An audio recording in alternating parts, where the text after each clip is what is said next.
प्रिय श्रद्धालुजनों, आज हम बात करेंगे एक ऐसे अद्वितीय और पवित्र मंत्र की जो समस्त देवताओं की शक्तियों का संगम है, जिसका नाम है पंचदेव मंत्र। पंचदेव यानी पांच देवता, श्री गणेश, श्री विष्णु, भगवान शिव, सूर्य देव और मां दुर्गा। ये केवल मंत्र नहीं बल्कि जीवन के 5 स्तंभों का आह्वान है: सफलता, संरक्षण, कल्याण, ऊर्जा और शक्ति। भाइयों और बहनों, जब हम पंचदेव की पूजा करते हैं तो हम पूरे ब्रह्मांड की दिव्यता को अपने जीवन में आमंत्रित करते हैं। श्री गणेश जी विघ्नहर्ता, जो हमारे जीवन से बाधाएं दूर करते हैं। भगवान विष्णु पालनकर्ता, जो हमें स्थिरता, समृद्धि और सुरक्षा देते हैं। भगवान शिव जी कल्याण के देव, जो हमारे भीतर पवित्रता और मोक्ष का मार्ग जगाते हैं। सूर्य देव प्रकाश और जीवन के स्रोत, जो हमें आरोग्य, तेज और ऊर्जा प्रदान करते हैं। देवी मां आदि शक्ति, जो प्रेम, मातृत्व और शक्ति की सजीव प्रतिमा है। यह मंत्र कोई साधारण जाप नहीं है, यह एक यात्रा है जहां हम पांचों देवताओं की कृपा से अपने जीवन को संपूर्ण और संतुलित बनाते हैं। पंचायतन पूजा की सरल विधि: सुबह स्नान करके स्वच्छ वस्त्र धारण करें, पांचों देवताओं की मूर्ति या चित्र एक साथ रखें, दीपक जलाएं, पुष्प अर्पित करें और प्रार्थना करें। प्रत्येक मंत्र को श्रद्धा और विश्वास से जपें। अंत में सभी देवताओं को प्रणाम कर आशीर्वाद लें। कल्पना कीजिए, श्री गणेश आपके मार्ग की सभी बाधाएं हटा रहे हैं, भगवान विष्णु आपके जीवन में हर सुख का संरक्षण कर रहे हैं, महादेव अपनी कृपा से आपके मन को पवित्र कर रहे हैं, सूर्य देव अपने प्रकाश से आपको तेजस्वी बना रहे हैं और मां शक्ति अपने आलिंगन में आपको प्रेम और सुरक्षा प्रदान कर रही हैं। यही है पंचदेव मंत्र का दिव्य चमत्कार: एक मंत्र, 5 शक्तियां और अनंत आशीर्वाद। इस मंत्र के जाप से पंचदेव की अपार कृपा आपके जीवन में सुख, समृद्धि और संतान सुख लेकर आए। यदि आपको हमारे ये ज्ञानवर्धक वीडियो पसंद आया हो तो दिल से एक छोटा सा लाइक जरूर करें। ऐसे और भी मंत्र वीडियो देखने के लिए हमारे चैनल मंत्र का ज्ञान को सब्सक्राइब जरूर कर लें। कमेंट में जय पंचदेव लिखना ना भूलें। मंत्र इस प्रकार है: वक्रतुंड महाकाय सूर्यकोटि समप्रभ निर्विघ्नं कुरु मे देव सर्वकार्येषु सर्वदा। शान्ताकारं भुजगशयनं पद्मनाभं सुरेशं विश्वाधारं गगनसदृशं मेघवर्णं शुभांगं लक्ष्मीकान्तं कमलनयनं योगिविधर्यानगम्यं वन्दे विष्णु भवभयहरं सर्वलोकैकनाथं। कर्पूरगौरं करुणावतारं संसारसारं भुजगेन्द्रहारं सदा वसन्तं हृदयारविन्दे भवं भवानी सहितं नमामि। जपाकुसुम संकाशं काशपेयं महाद्युतं तमोरि सर्वपापघ्नं प्रणतोऽस्मि दिवाकर। ॐ जयन्ती मंगला काली भद्रकाली कपालिनी दुर्गा क्षमा शिवा धात्री स्वाहा स्वधा नमोस्तुते। नमस्तस्यै नमस्तस्यै नमस्तस्यै नमो नमः। वक्रतुंड महाकाय सूर्यकोटि समप्रभ निर्विघ्नं कुरु मे देव सर्वकार्येषु सर्वदा। शान्ताकारं भुजगशयनं पद्मनाभं सुरेशं विश्वाधारं गगनसदृशं मेघवर्णं शुभांगं लक्ष्मीकान्तं कमलनयनं योगिविधर्यानगम्यं वन्दे विष्णु भवभयहरं सर्वलोकैकनाथं। कर्पूरगौरं करुणावतारं संसारसारं भुजगेन्द्रहारं सदा वसन्तं हृदयारविन्दे भवं भवानी सहितं नमामि। जपाकुसुम संकाशं काशपेयं महाद्युतं तमोरि सर्वपापघ्नं प्रणतोऽस्मि दिवाकर। ॐ जयन्ती मंगला काली भद्रकाली कपालिनी दुर्गा क्षमा शिवा धात्री स्वाहा स्वधा नमोस्तुते। नमस्तस्यै नमस्तस्यै नमस्तस्यै नमो नमः। वक्रतुंड महाकाय सूर्यकोटि समप्रभ निर्विघ्नं कुरु मे देव सर्वकार्येषु सर्वदा। शान्ताकारं भुजगशयनं पद्मनाभं सुरेशं विश्वाधारं गगनसदृशं मेघवर्णं शुभांगं लक्ष्मीकान्तं कमलनयनं योगिविधर्यानगम्यं वन्दे विष्णु भवभयहरं सर्वलोकैकनाथं कर्पूरगौरं करुणावतारं संसारसारं भुजगेन्द्रहारं सदा वसन्तं हृदयारविन्दे भवं भवानी सहितं नमामि। जपाकुसुम संकाशं काश्यपेयं महाद्युतं तमोरि सर्वपापघ्नं प्रणतोऽस्मि दिवाकर। ॐ जयन्ती मंगला काली भद्रकाली कपालिनी दुर्गा क्षमा शिवा धात्री स्वाहा स्वधा नमोस्तुते। नमस्तस्यै नमस्तस्यै नमस्तस्यै नमो नमः। वक्रतुंड महाकाय सूर्यकोटि समप्रभ निर्विघ्नं कुरु मे देव सर्वकार्येषु सर्वदा। शान्ताकारं भुजगशयनं पद्मनाभं सुरेशं विश्वाधारं गगनसदृशं मेघवर्णं शुभांगं लक्ष्मीकान्तं कमलनयनं योगिविधर्यानगम्यं वन्दे विष्णु भवभयहरं सर्वलोकैकनाथं कर्पूरगौरं करुणावतारं संसारसारं भुजगेन्द्रहारं सदा वसन्तं हृदयारविन्दे भवं भवानी सहितं नमामि। जपाकुसुम संकाशं काश्यपेयं महाद्युतं तमोरि सर्वपापघ्नं प्रणतोऽस्मि दिवाकर। ॐ जयन्ती मंगला काली भद्रकाली कपालिनी दुर्गा क्षमा शिवा धात्री स्वाहा स्वधा नमोस्तुते। नमस्तस्यै नमस्तस्यै नमस्तस्यै नमो नमः। वक्रतुंड महाकाय सूर्यकोटि समप्रभ निर्विघ्नं कुरु मे देव सर्वकार्येषु सर्वदा।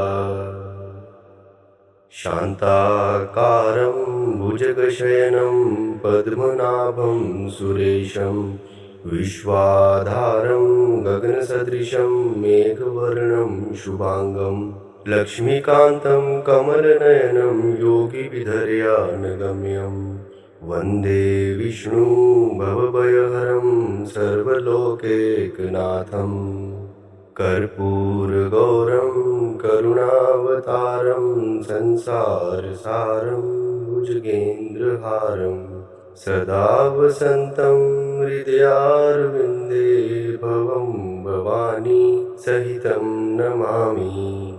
जपाकुसुम संकाशं काश्यपेयं महाद्युतं तमोरि सर्वपापघ्नं प्रणतोऽस्मि दिवाकर। ॐ जयन्ती मंगला काली भद्रकाली कपालिनी दुर्गा क्षमा शिवा धात्री स्वाहा स्वधा नमोस्तुते। नमस्तस्यै नमस्तस्यै नमस्तस्यै नमो नमः। वक्रतुंड महाकाय सूर्यकोटि समप्रभ निर्विघ्नं कुरु मे देव सर्वकार्येषु सर्वदा। शान्ताकारं भुजगशयनं पद्मनाभं सुरेशं विश्वाधारं गगनसदृशं मेघवर्णं शुभांगं लक्ष्मीकान्तं कमलनयनं योगिविधर्यानगम्यं वन्दे विष्णु भवभयहरं सर्वलोकैकनाथं कर्पूरगौरं करुणावतारं संसारसारं भुजगेन्द्रहारं सदा वसन्तं हृदयारविन्दे भवं भवानी सहितं नमामि जपाकुसुम संकाशं काश्यपेयं महाद्युतं तमोरि सर्वपापघ्नं प्रणतोऽस्मि दिवाकर ॐ जयन्ती मंगला काली भद्रकाली कपालिनी दुर्गा क्षमा शिवा धात्री स्वाहा स्वधा नमोस्तुते नमस्तस्यै नमस्तस्यै नमस्तस्यै नमो नमः वक्रतुंड महाकाय सूर्यकोटि समप्रभ निर्विघ्नं कुरु मे देव सर्वकार्येषु सर्वदा शान्ताकारं भुजगशयनं पद्मनाभं सुरेशं विश्वाधारं गगनसदृशं मेघवर्णं शुभांगं लक्ष्मीकान्तं कमलनयनं योगिविधर्यानगम्यं वन्दे विष्णु भवभयहरं सर्वलोकैकनाथं कर्पूरगौरं करुणावतारं संसारसारं भुजगेन्द्रहारं सदा वसन्तं हृदयारविन्दे भवं भवानी सहितं नमामि जपाकुसुम संकाशं काश्यपेयं महाद्युतं तमोरि सर्वपापघ्नं प्रणतोऽस्मि दिवाकर ॐ जयन्ती मंगला काली भद्रकाली कपालिनी दुर्गा क्षमा शिवा धात्री स्वाहा स्वधा नमोस्तुते नमस्तस्यै नमस्तस्यै नमस्तस्यै नमो नमः वक्रतुंड महाकाय सूर्यकोटि समप्रभ निर्विघ्नं कुरु मे देव सर्वकार्येषु सर्वदा शान्ताकारं भुजगशयनं पद्मनाभं सुरेशं विश्वाधारं गगनसदृशं मेघवर्णं शुभांगं लक्ष्मीकान्तं कमलनयनं योगिविधर्यानगम्यं वन्दे विष्णु भवभयहरं सर्वलोकैकनाथं कर्पूरगौरं करुणावतारं संसारसारं भुजगेन्द्रहारं सदा वसन्तं हृदयारविन्दे भवं भवानी सहितं नमामि जपाकुसुम संकाशं काश्यपेयं महाद्युतं तमोरि सर्वपापघ्नं प्रणतोऽस्मि दिवाकर ॐ जयन्ती मंगला काली भद्रकाली कपालिनी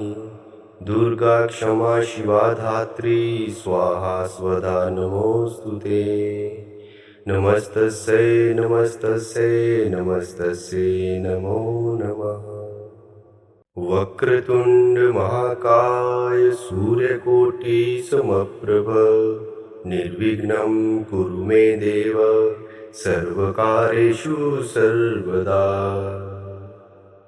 शान्ताकारं भुजगशयनं पद्मनाभं सुरेशं विश्वाधारं गगनसदृशं मेघवर्णं शुभांगं लक्ष्मीकान्तं कमलनयनं योगिविधर्यानगम्यं वन्दे विष्णु भवभयहरं सर्वलोकैकनाथं कर्पूरगौरं करुणावतारं संसारसारं भुजगेन्द्रहारं सदा वसन्तं हृदयारविन्दे भवं भवानी सहितं नमामि जपाकुसुम संकाशं काश्यपेयं महाद्युतं तमोरि सर्वपापघ्नं प्रणतोऽस्मि दिवाकर।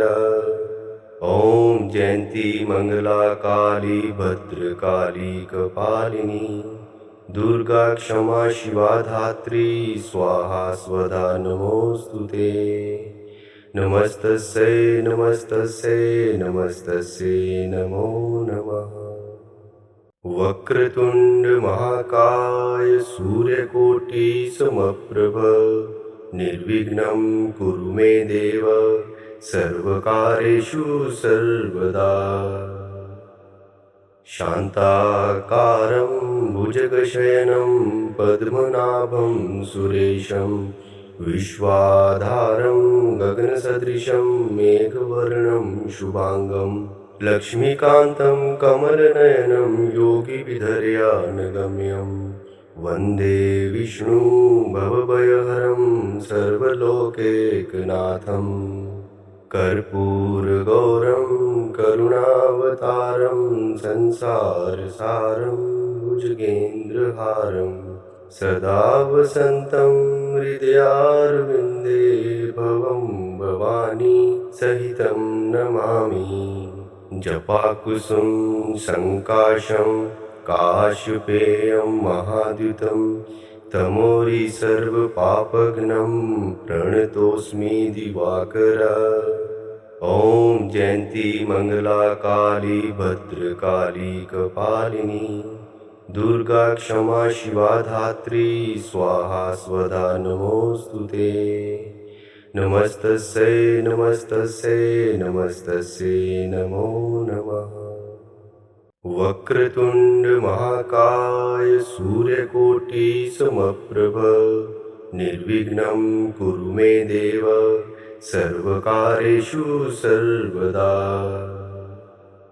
शान्ताकारं भुजगशयनं पद्मनाभं सुरेशं विश्वाधारं गगनसदृशं मेघवर्णं शुभांगं लक्ष्मीकान्तं कमलनयनं योगिविधर्यानगम्यं वन्दे विष्णु भवभयहरं सर्वलोकैकनाथं कर्पूरगौरं करुणावतारं संसारसारं भुजगेन्द्रहारं सदा वसन्तं हृदयारविन्दे भवं भवानी सहितं नमामि। जपाकुसुम संकाशं काश्यपेयं महाद्युतं तमोरि सर्वपापघ्नं प्रणतोऽस्मि दिवाकर। ॐ जयन्ती मङ्गला काली भद्रकाली कपालिनी दुर्गा क्षमा शिवा धात्री स्वाहा स्वधा नमोऽस्तुते। नमस्तस्यै नमस्तस्यै नमस्तस्यै नमो नमः। वक्रतुण्ड महाकाय सूर्यकोटि समप्रभ निर्विघ्नं कुरु मे देव सर्वकार्येषु सर्वदा।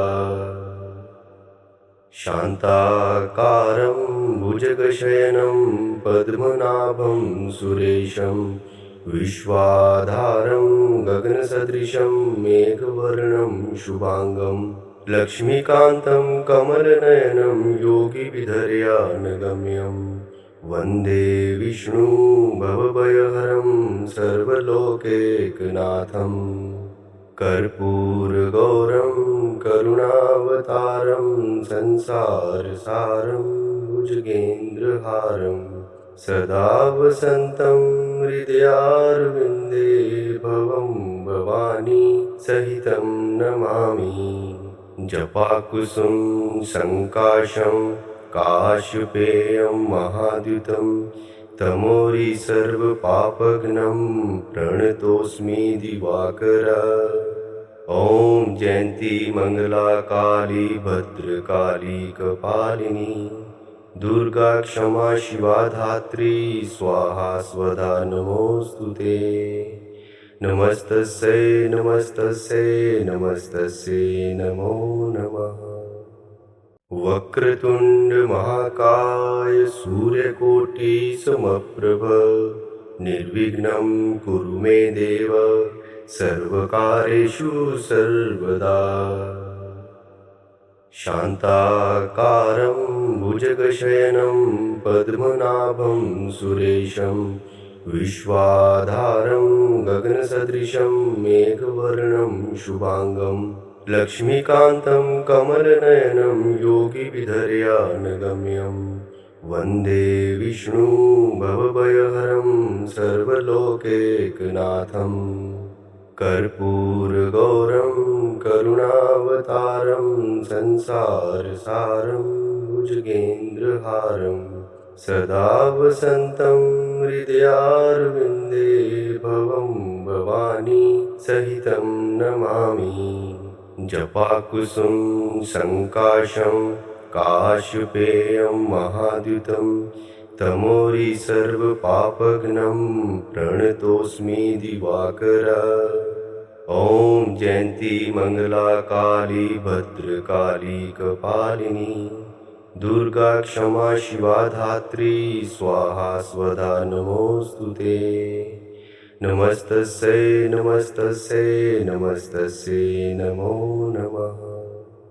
वक्रतुंड महाकाय सूर्यकोटि समप्रभ निर्विघ्नं कुरु मे देव सर्वकार्येषु सर्वदा। शान्ताकारं भुजगशयनं पद्मनाभं सुरेशं विश्वाधारं गगनसदृशं मेघवर्णं शुभांगं लक्ष्मीकान्तं कमलनयनं योगिविधर्यानगम्यं वन्दे विष्णु भवभयहरं सर्वलोकैकनाथं कर्पूरगौरं करुणावतारं संसारसारं भुजगेन्द्रहारं सदा वसन्तं हृदयारविन्दे भवं भवानी सहितं नमामि। जपाकुसुम संकाशं काशपेयं महाद्युतं तमोरि सर्वपापघ्नं प्रणतोऽस्मि दिवाकर। ॐ जयन्ती मंगला काली भद्रकाली कपालिनी दुर्गा क्षमा शिवा धात्री स्वाहा स्वधा नमोस्तुते। नमस्तस्यै नमस्तस्यै नमस्तस्यै नमो नमः। वक्रतुंड महाकाय सूर्यकोटि समप्रभ निर्विघ्नं कुरु मे देव सर्वकार्येषु सर्वदा।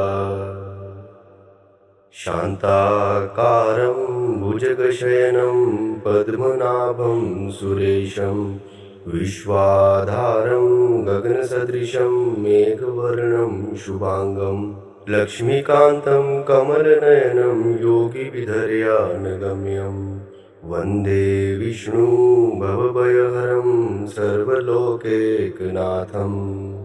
कर्पूरगौरं करुणावतारं संसारसारं भुजगेन्द्रहारं सदा वसन्तं हृदयारविन्दे भवं भवानी सहितं नमामि। जपाकुसुम संकाशं काशपेयं महाद्युतं तमोरि सर्वपापघ्नं प्रणतोऽस्मि दिवाकर। ॐ जयन्ती मंगला काली भद्रकाली कपालिनी दुर्गा क्षमा शिवा धात्री स्वाहा स्वधा नमोस्तुते। नमस्तस्यै नमस्तस्यै नमस्तस्यै नमो नमः। वक्रतुंड महाकाय सूर्यकोटि समप्रभ निर्विघ्नं कुरु मे देव सर्वकार्येषु सर्वदा। शान्ताकारं भुजगशयनं पद्मनाभं सुरेशं विश्वाधारं गगनसदृशं मेघवर्णं शुभांगं लक्ष्मीकान्तं कमलनयनं योगिविधर्यानगम्यं वन्दे विष्णु भवभयहरं सर्वलोकैकनाथं कर्पूरगौरं करुणावतारं संसारसारं भुजगेन्द्रहारं सदा वसन्तं हृदयारविन्दे भवं भवानी सहितं नमामि। जपाकुसुम संकाशं काशपेयं महाद्युतं तमोरि सर्वपापघ्नं प्रणतोऽस्मि दिवाकर। ॐ जयन्ती मंगला काली भद्रकाली कपालिनी दुर्गा क्षमा शिवा धात्री स्वाहा स्वधा नमोस्तुते। नमस्तस्यै नमस्तस्यै नमस्तस्यै नमो नमः। वक्रतुंड महाकाय सूर्यकोटि समप्रभ निर्विघ्नं कुरु मे देव सर्वकार्येषु सर्वदा। शान्ताकारं भुजगशयनं पद्मनाभं सुरेशं विश्वाधारं गगनसदृशं मेघवर्णं शुभांगं लक्ष्मीकान्तं कमलनयनं योगिविधर्यानगम्यं वन्दे विष्णु भवभयहरं सर्वलोकैकनाथं। कर्पूरगौरं करुणावतारं संसारसारं भुजगेन्द्रहारं सदा वसन्तं हृदयारविन्दे भवं भवानी सहितं नमामि। जपाकुसुम संकाशं काशपेयं महाद्युतं तमोरि सर्वपापघ्नं प्रणतोऽस्मि दिवाकर। ॐ जयन्ती मंगला काली भद्रकाली कपालिनी दुर्गा क्षमा शिवा धात्री स्वाहा स्वधा नमोस्तुते। नमस्तस्यै नमस्तस्यै नमस्तस्यै नमो नमः। वक्रतुंड महाकाय सूर्यकोटि समप्रभ निर्विघ्नं कुरु मे देव सर्वकार्येषु सर्वदा। शान्ताकारं भुजगशयनं पद्मनाभं सुरेशं विश्वाधारं गगनसदृशं मेघवर्णं शुभांगं लक्ष्मीकान्तं कमलनयनं योगिविधर्यानगम्यं वन्दे विष्णु भवभयहरं सर्वलोकैकनाथं। कर्पूरगौरं करुणावतारं संसारसारं भुजगेन्द्रहारं सदा वसन्तं हृदयारविन्दे भवं भवानी सहितं नमामि। जपाकुसुम संकाशं काशपेयं महाद्युतं तमोरि सर्वपापघ्नं प्रणतोऽस्मि दिवाकर। ॐ जयन्ती मंगला काली भद्रकाली कपालिनी दुर्गा क्षमा शिवा धात्री स्वाहा स्वधा नमोस्तुते। नमस्तस्यै नमस्तस्यै नमस्तस्यै नमो नमः।